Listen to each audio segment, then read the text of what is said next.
களிகூரப் பண்ணுகிறவர். 1. என் புலம்பலை ஆனந்த களிப்பாக மாறப் பண்ணினீர்.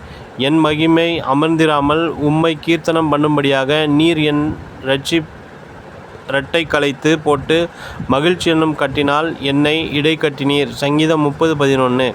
2. அவருடைய கோபம் ஒரு நிமிஷம், அவருடைய தயவோ நீடிய வாழ்வு.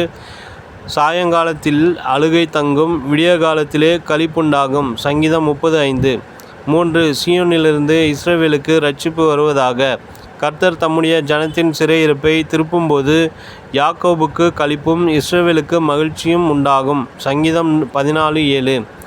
4. உம்மை நம்புகிறவர்கள் யாவரும் சந்தோஷித்து எந்நாளும் கெம்பீரிப்பார்களாக.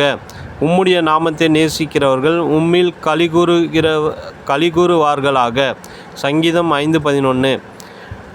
5. நீதிமான்களே, கர்த்தருக்குள் மகிழ்ந்து களிகூருங்கள். செம்மையான இருதயம் உள்ளவர்களே, நீங்கள் எல்லாரும் ஆனந்த முழக்கமிடுங்கள். சங்கீதம் 32:11.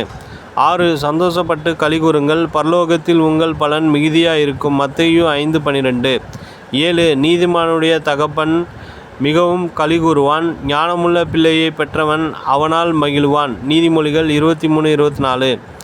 8. இஸ்ரவேல் தன்னை உண்டாக்கினவரில் மகிழவும் சீயோன் குமாரர் தங்கள் ராஜாவில் களிகூரவும் கடவர்கள். சங்கீதம் 149:2. 9. நான் சந்தோஷமும் மகிழ்ச்சியும் கேட்கும்படி செய்யும், அப்பொழுது நீ நொறுக்கின எலும்புகள் களிகூரும். சங்கீதம் 51:8. 10. நான் சிருஷ்டிக்கிறதினாலே நீங்கள் என்றென்றைக்கும் மகிழ்ந்து களிகூருங்கள். இதோ எருசலேமை களிகூறுதலாகவும்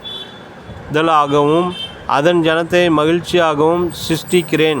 ஏசாயா 65:18.